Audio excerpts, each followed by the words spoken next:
Your last fight, like what kind of memories is that going to bring up for you? A lot of memories, man. I had a long career, long illustrious career, a fun career. Last fight brings about, a lot of memories, but what you gotta remember is like I was telling these guys about doing media. The problem, most guys when they do media, they say when you're young, you don't wanna do it. It's not that you don't wanna do it, it's just that we're talking about something that may not be yet. You're talking about how good I'm supposed to be or how great I'm supposed to be, and I haven't proven that yet. So I don't wanna talk about that, I wanna go prove that first. Now that I've proven it, I can relax and talk about it. You feel me? So now, and at the same time, I can talk about it, but yet, come next Thursday night, I gotta shit all that down because he don't care about what you did. He out there for what he can do right now. He wants to beat you. Exactly. So. But do you feel like you left money on the table when you look like you see what happened in Mayweather, right? And Mayweather, when he first started, was not a draw. Right. And then all of a sudden he started to yap his mouth and I'm the greatest and everything, and he ended up becoming this massive attraction. Do you feel like you left money on the table for not doing that? No, I didn't leave money on the table for not doing that. We stood for two different things. He was a social media blowout. He blew it away. You feel me? And that fit his character because he could do it, and do things the way he did it. He was smarter. Right. And for us doing that part of it, I was never looking to be that smart. I want to be a badass.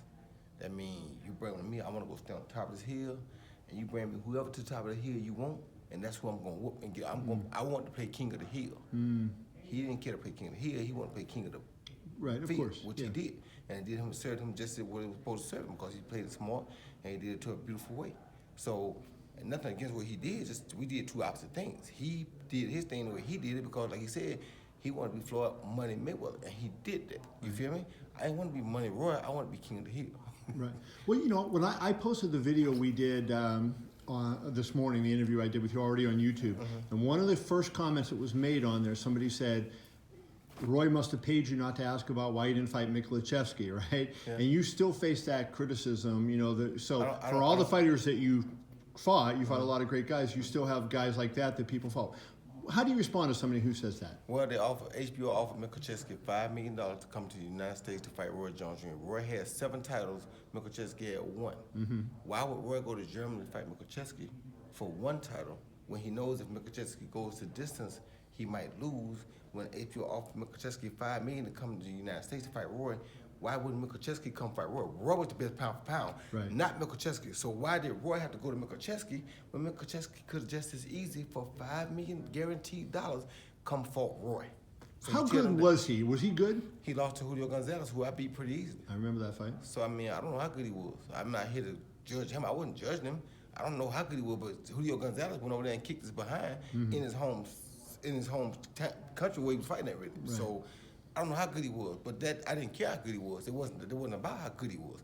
My point was as follows.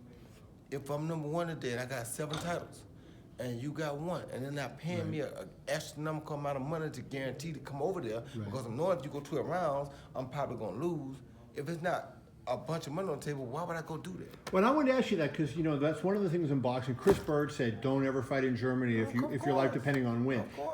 Do you feel like that taints boxing in a way? The fact that you can't just say, "I'm going to get a fair decision wherever I fight."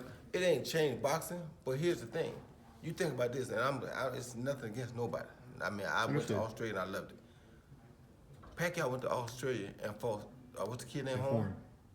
And now he got Pacquiao's title. Did he beat Pacquiao? Hell no. But because Pacquiao went over there. Right. So it's still evident today that you're stupid if you do that. Right. If you're really trying to keep your belt. Now, if you don't care if they're going to pay you enough money to buy your title from you, then okay, I can understand. Like I said, had they paid me enough money to where I felt like they would pay me enough in case they cheated me, I might have took that trip. I don't know if I was about the money at the time, but I wasn't. So I probably wouldn't have took that trip then either because I was playing King of the Hill. Come to me, we fight. You are still working at HBO, so HBO is getting under a lot of criticism. The other day, a lot of people, including myself, said that card wasn't good enough to be on HBO. What's your thought on? It seems like Showtime is putting on a tremendous amount of good fights, and now Top Rank is even on a pretty good run with their ESPN show. Do you feel like HBO needs to step up its game, or do you think they're putting on quality fights? I'm employed by HBO. I just do my job. Okay. Did you feel like Tewa Kiram Did you see the videos where people think he didn't get hit all that hard? He didn't get hit all that hard. I'm just keep it real with you. Do you think he just... I know he did. As far as I go in boxing, the jab don't knock you out like that. So I thought he was gonna do that the round before. I saw him when he came back to the corner. I said he's very fatigued. He may quit now. And to me, he took an opportunity to quit. And so you said that in the corner? No, I didn't say it. I just said or I you saw just it. Thought to I yourself? didn't say it, but I saw that. I said, wow, like he may be finna give up because look, he's fatigued. So fatigue will make a lot of guys quit. So I don't think HBO expected that. HBO didn't plan for that for sure.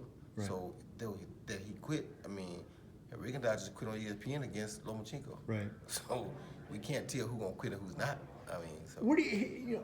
I said, and it was probably an unfortunate choice of words. When Rigondeaux quit, I tweeted. I said that was a gutless move, and I have respect for fighters, and I didn't mean gutless from the standpoint of he was afraid, but I meant gutless like you can't win the fight and you don't want to continue. How would you describe what he did as a fighter? Well, he was put in a very situation.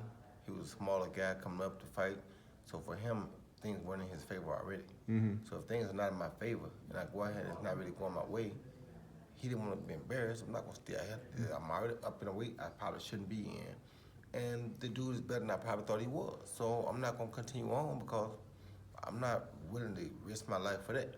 I don't care that much about it. I mean, I tried to do things. I tried to make it my weight. It didn't happen. So, okay, y'all making me come up and wait and fight him. Okay, I'll go up and fight him, but I'm not going to give my life for this because he's bigger than me right now. You understand? And that could be how Rigondeaux felt. Sure. So I'm not saying that he was wrong for what he did either. I would never have done it. Right. If I go in there, You'd have fought him with one hand if you had to. Me, that's just who I am. But everybody doesn't think like me. Sure. So I'm not saying that I fought him for what he did. I wouldn't want my fight to do that, but you know. I got two other things that I wanted to ask you, and one of them is just, I've never asked you this, but so how did this whole process of you becoming a Russian citizen come about, and do you live there at all? I go there a lot. You go there? But I go there a lot. When I was offered the opportunity to seize a Russian citizenship, they said 95% of the population knows me. I'm like, you know what? Here's an opportunity where, not on a political level, but on a lower level, you can kind of merge these two countries together and stop some of all the craziness that goes on, all the anger, all the hostility, all the Cold Wars. It's like you may be able to start that at a lower scale and it may work yourself up. So I was looking at it simply as a way to become an ambassador to show that, hey, you can be part of both of these countries. We don't have to be against each other. We can all work together, you feel me? And that's how that started.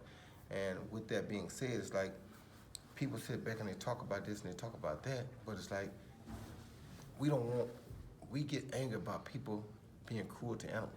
Mm-hmm. Yet, if we have beef with another country, they draft our kids to go to war at 18 years old. Mm-hmm. So would I rather have cruelty to an animal or cruelty to my kid? Oh, of course.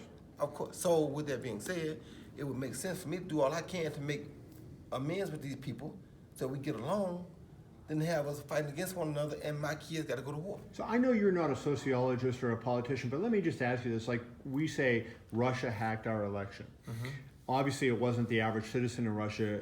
If it happened, it was somebody else. Mm-hmm. But how do you think the people over there, the citizens of Russia, view us, given what's going on with all the debate over Russia and the election, claims and everything? For me, politically, I try not to get involved in all that stuff because that's not why I got started. And I don't really know how they view that, but it's like the most of the Russian population that I've come in contact with and encountered, if you're a good person, they treat you like you're a good person and they'll be good people to you. If you're a bad person, they immediately shy away from you and don't want nothing to do with you. You understand me? And that's to me with anybody. So the way I see life is in all societies, in all races, in all religions, there's good and bad. You understand me? Mm-hmm. So if you can try to do more to enhance the good to be better, then you're doing a good job. If you're trying to do more to enhance the bad to be worse, you're not doing what God wants you to do. And the last thing, I just want to totally change gears, but obviously you came up, your father was a terrific trainer, and I didn't know, did he live in Vegas here? No. Because I know when he fought in Vegas a couple times back in the early days, but so he was a great trainer, and you became a pretty good trainer yourself, right? And Jesse Vargas's best performance came in the fight after you trained him against Saddam Ali. Do you feel like if when you're done that you could do that and be, an Emmanuel Stewart type trainer where you could get veteran guys and kind of put them to the next level with not only can I get veteran guys, I can do like the true Emmanuel did, and this is what makes Emmanuel stand out in my heart more so than all these other trainers. Not only can I take veteran guys, I can take guys from the start and turn them into something spectacular. That's when you know a real trainer. Not that you can take a Michael Jordan and make him a champion, because Michael Jordan was already developed by the time you got him. Right. But the guy that can take Michael Jordan and develop him from the beginning Right. to make him a champion, that's the guy I want to find. Are you going to do that? I got no other choice. I'm too challenging not to. Too much of a competitor not to. All right, brother. I appreciate